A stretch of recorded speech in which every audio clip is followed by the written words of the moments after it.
Hello there. I've just did a couple of YouTubes on meeting people and wanted to do a YouTube on a chance meeting I had with astronaut Alan Bean, and it was at a planetary studies dinner, which was basically put together in recognition of my dad's meteorite collection. He had the world's largest private meteorite collection, and now it resides in the Field Museum out in Chicago. And as a result of that, I've been able to meet some very, very interesting people. I got the chance to meet astronaut Carpenter, and also Jim Lovell of Apollo 13, and a few others.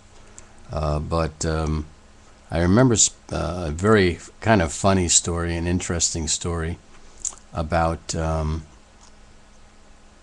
Alan Bean when I was out there.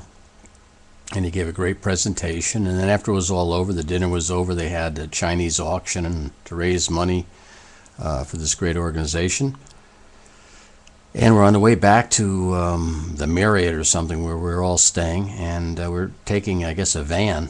We're being delivered by a van, and I'm chatting with Alan Bean, and I asked him about the poem High Flight. Now, Alan Bean, if you don't know, he became a very accomplished artist, and he actually mixed moon dust with his paintings. And you see a lot of the art that you see of the moon, serious art, was done by Alan Bean. And he takes pictures of the reflection of the Earth in his face visor and the like. Very, very inspiring paintings. And the whole concept of the emotions that you would think would be running through these men as they're standing on the moon, looking at the Earth, knowing that they'll never see this view again. It's a once-in-a-lifetime view, at least way back then. Eventually people may make several trips, like some of the shuttle pilots have made several shuttle pilots. Some have made several shuttle flights and have crashed or died doing it. But the point of the matter is a very emotional situation when you're up there. And as a pilot, I am always in awe when I'm flying and looking down and taking in sights. I remember flying over Hawaii, over Maui, and all over the place. I think I spent 3.5 hours flying a 172 over all the islands there and around the cliffs and mountains and volcanoes and whatever. Anyhow, so we're driving back, and I asked Alan Bean, I said, have you ever thought of the poem High Flight when you were up in the moon looking down, or even reflecting on your experience on the moon? And High Flight is a very emotional poem about describing the joys of flight and touching the face of God, and doing 1,000 things that an eagle never dared to do. And all of a sudden he said, "You pilots, you're so full of yourself." And he started going on and on and on. And so I didn't know what to do. I surely didn't want to make a nuisance of myself to a very accomplished person and ruin his day. So I said, well, there's a great aviation artist I know, Keith Ferris, who did a beautiful picture of a Spitfire, and on the bottom of it they have the poem High Flight. And that's the reason why I asked you about your feelings about this poem, which I'm sure you do know. Every pilot knows it, and we usually get choked up when we recite it or hear it recited. Even Ronald Reagan used excerpts from the High Flight poem when he was describing the tragedy that took place with the Challenger. So I said, yeah, like I said, this artist friend I know, Keith Ferris, he did this beautiful job with this Spitfire flying up there and in the clouds. And he said, Keith Ferris, he said, you know Keith Ferris? I go, a little bit. I've known him, I guess, for about 30 years. I've seen some of his work. The guy's a genius. And I was very moved by that painting he did of the Spitfire with the high flight. He goes, oh. And then all of a sudden he chilled out, he calmed down, and everything was fine. So, a couple of weeks later, I'm back in New Jersey, and I'm going to the New Jersey Aviation Hall of Fame in Teterboro. And it's such a great event there, and you're surrounded by all these accomplished pilots, and they're honoring some of them.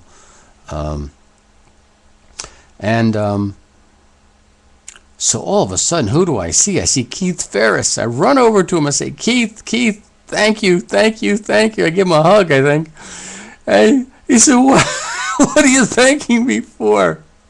And I explained the whole thing to Keith. He said, that son of a bitch. He said, I taught him how to paint.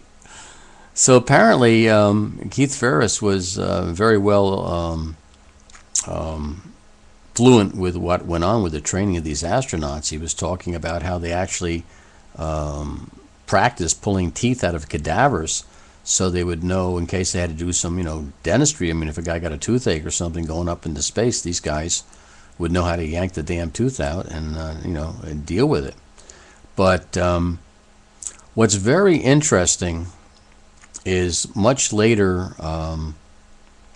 I saw a what should I say? I saw a book out in Canton, Pennsylvania, and I think it was called The Dark Side of NASA. And what it did is it told about this phenomena, which apparently takes place when you ask astronauts who've been to the moon about their emotions, about their feelings in space, being there. They can tell you the factual aspects of what it was like, what they did, the temperatures, the speeds, all that. But when you ask them about their emotions about such flights while they're there, apparently Alan Bean was not alone in how he reacted to my trying to draw that out of him. Apparently they all kind of go ballistic. They get upset. They don't want to talk about it. And I mean, there's various theories about why this is so. They think it might have something to do with the way they've been programmed, mentally, to be not to fall down and worry about emotions. I mean, you can imagine when Neil Armstrong first landed on the moon, and they're running out of fuel, and this guy's staying cool as a cucumber. He wasn't thinking about dying there. He was thinking about getting the job done. And it could be that these people are so focused, whether it's through programming or hypnosis or whatever, that when you ask them, apparently, according to this book, and I saw it firsthand, that they don't want to talk about the feelings and the emotions of being on the moon. And I thought that was amazing. So anyhow, that was my experience meeting astronaut Alan Bean and bonding with him. And they're amazing people, and the Planetary Studies Foundation is a really great organization, and I'm very thankful that thanks to my dad's meteorite collection, I was able to connect with them. And we'll see who else we talk about, okay? If I offended anybody, I apologize, but I have the highest respect for Alan Bean. I just thought it was kind of an interesting thing, and once again I thank Keith Ferris for bailing me out. Take care.